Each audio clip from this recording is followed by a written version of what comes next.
Today we're going to look a little more at that humility of Jesus Christ, which is an example for us to follow. हम एक बार फिर यीशु मसीह की विनम्रता पर थोड़ा और गौर करने जा रहे हैं, जो हमारे लिए अनुसरण करने के लिए एक अच्छा उदाहरण है. It's important for us to follow this example because God says He gives His grace only to the humble. हमारे लिए उदाहरण का अनुसरण करना महत्वपूर्ण है, क्योंकि परमेश्वर कहते हैं कि वो अपना अनुग्रह केवल विनम्र लोगों को ही देते हैं. Disciples, on the night before He was crucified, when He washed their feet, He said, "You call me Lord and Master," John chapter 13, "and I have washed your feet.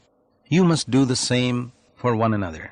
What does that mean? यीशु को क्रूस पर चढ़ाए जाने से एक रात पहले उनके अपने शिष्यों के पैर धोने के तुरंत बाद उन्होंने कहा, तुम मुझे प्रभु और स्वामी कहते हो और फिर भी मैंने तुम्हारे पैर धोए हैं. तुम्हें भी एक दूसरे के लिए ऐसा ही करना चाहिए. इसका क्या अर्थ है?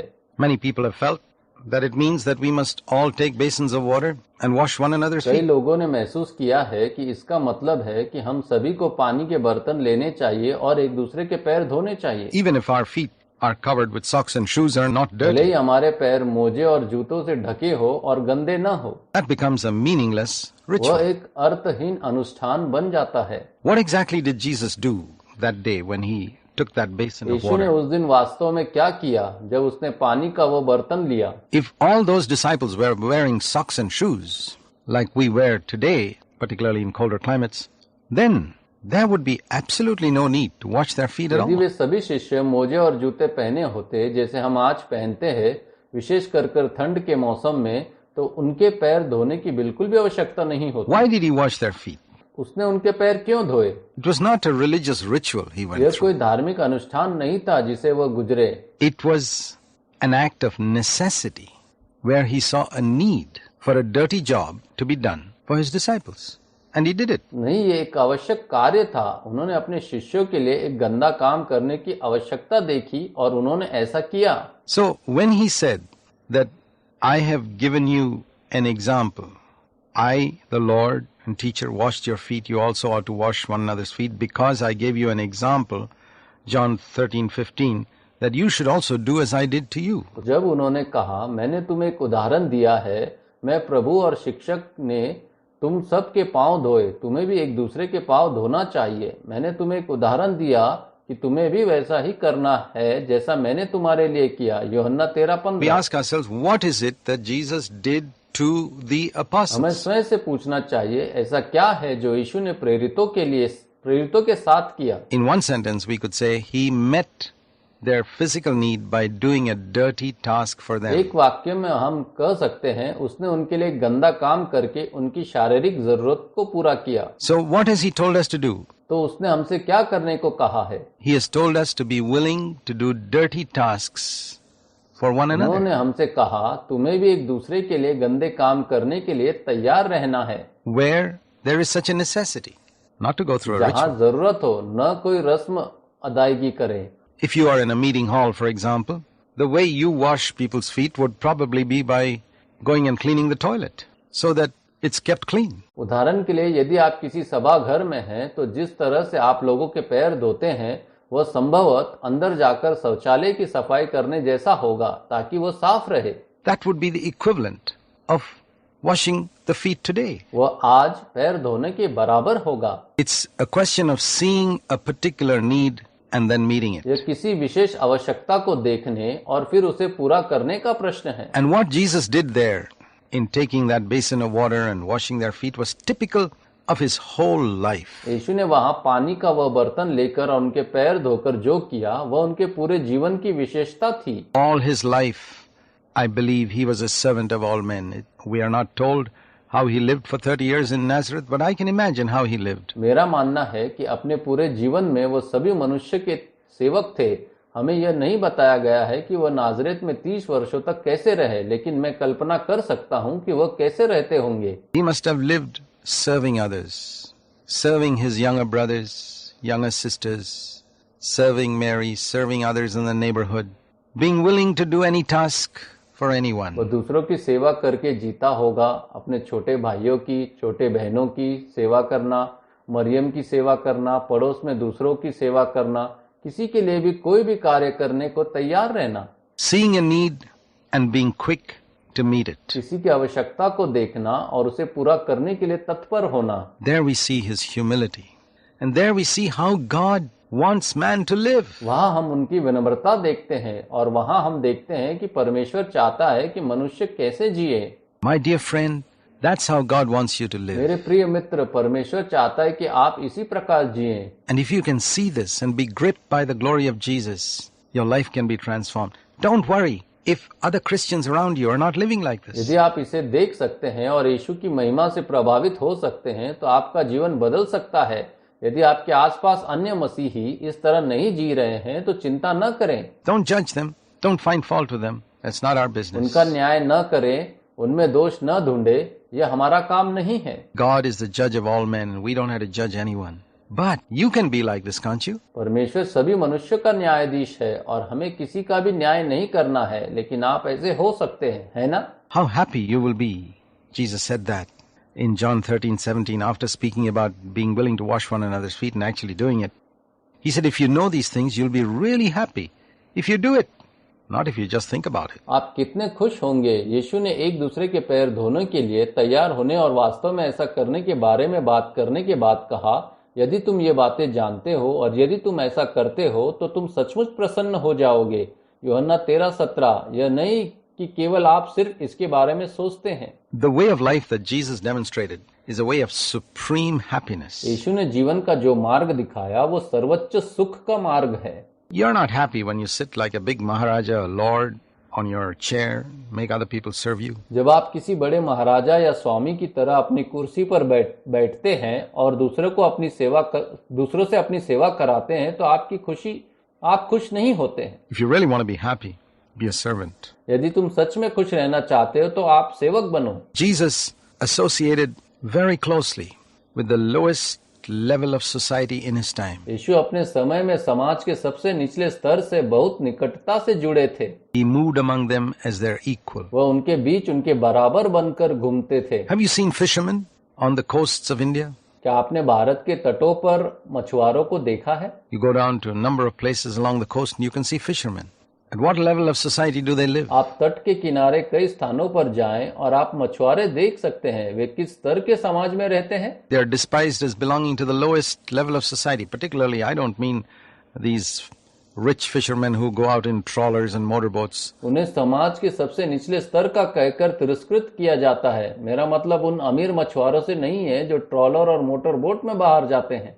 No, I'm talking about people who put their nets into the sea and catch fish. नहीं, मैं उन लोगों की बात कर रहा हूँ जो समुद्र में जाल डालकर मछलियाँ पकड़ते हैं. And Peter and James and John were like that. पतरस, याकूब और यूहन्ना ऐसे ही थे. If you want to see what they were like, go and look at these fishermen who cast their nets into the sea, who go out in their little boats. And Jesus associated with them. यदि आप देखना चाहते हैं कि वे कैसे थे तो जाएं और इन मछुआरों को देखें जो समुद्र में अपना जाल डालते हैं, जो अपनी छोटी नाव में निकलते हैं. यीशु उनके साथ जुड़े. And not only with people in a low level of society, socially, but also those who were at a very low level morally. न केवल सामाजिक रूप से समाज के निचले स्तर के लोगों के साथ, बल्कि उन लोगों के साथ भी जो नैतिक रूप से निचले स्तर पर थे. Prostitutes, drunkards, cheats.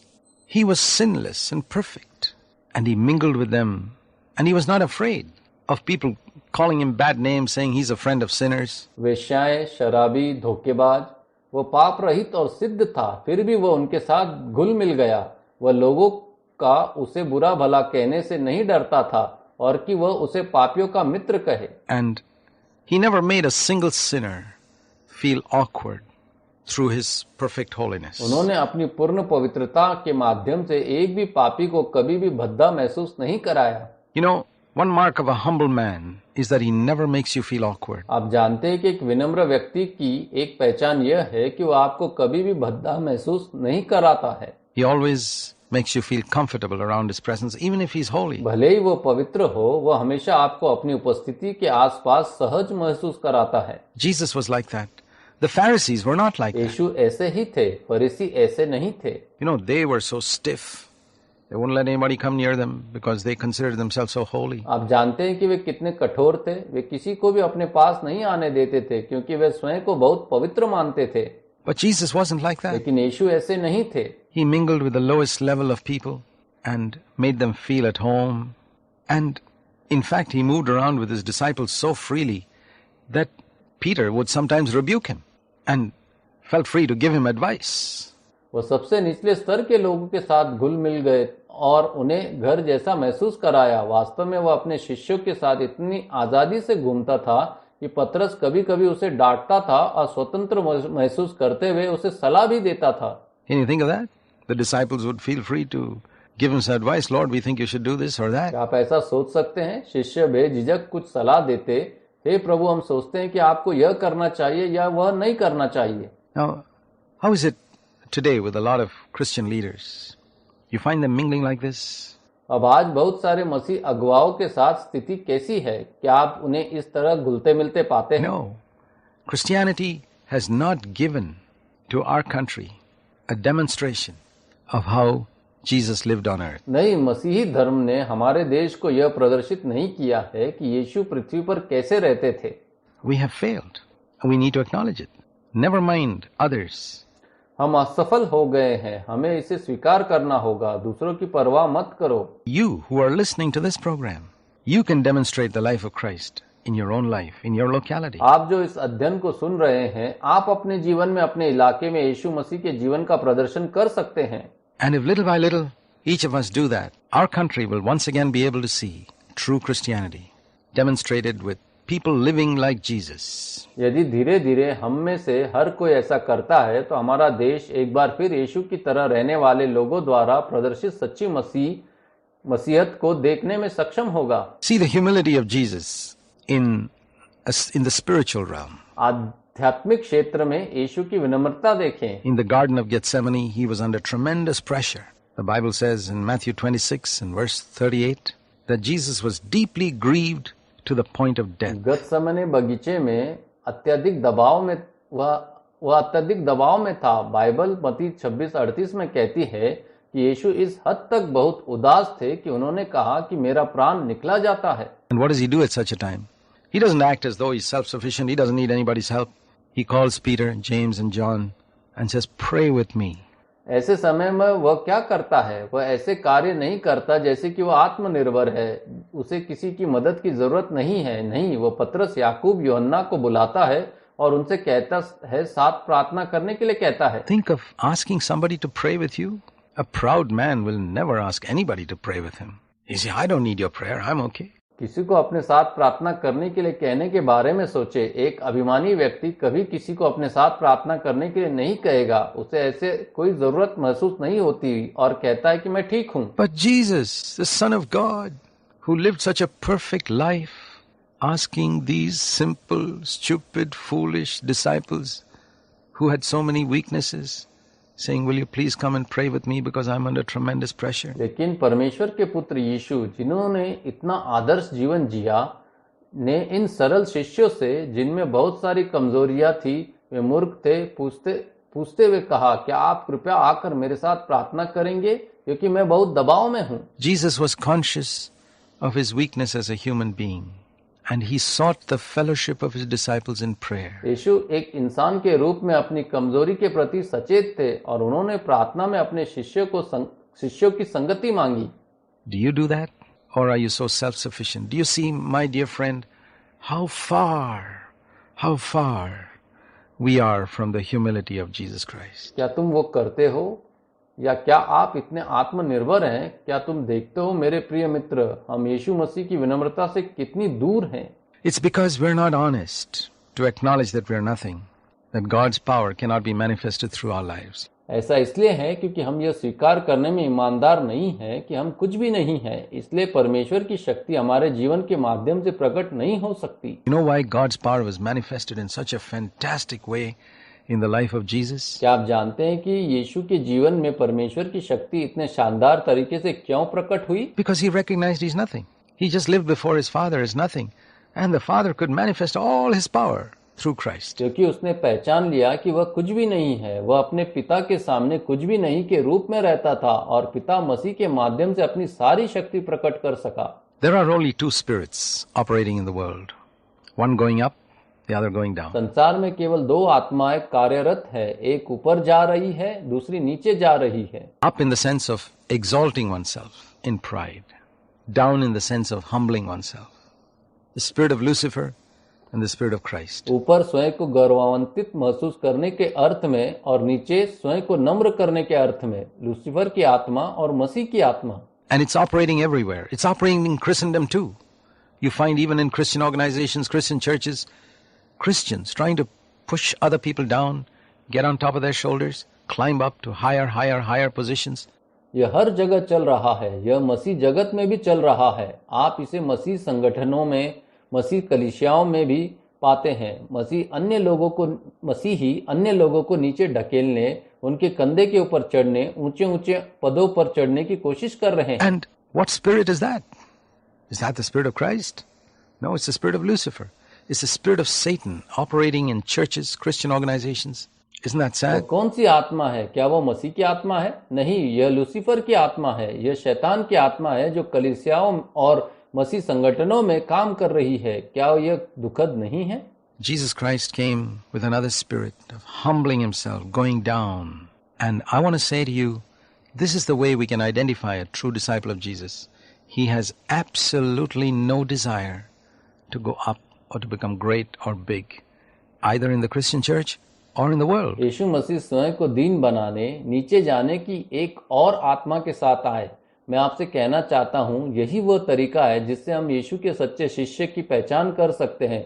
उसे मसीह कलीसियाओं या दुनिया में ऊपर जाने या महान या बड़ा बनने की बिल्कुल भी इच्छा नहीं है. He just wants to go down, he wants to bless others, he doesn't want to exalt himself over a single person anywhere. वो बस नीचे जाना चाहता है, वो दूसरों को आशीर्वाद देना चाहता है, वो कहीं भी किसी एक व्यक्ति के ऊपर बढ़ना नहीं चाहता है. Finally, we see in the death of Jesus his humility coming to a perfect अंततः यीशु की मृत्यु में हम उसकी विनम्रता को पूर्ण अंत तक आते हुए देखते हैं. end, to perfection.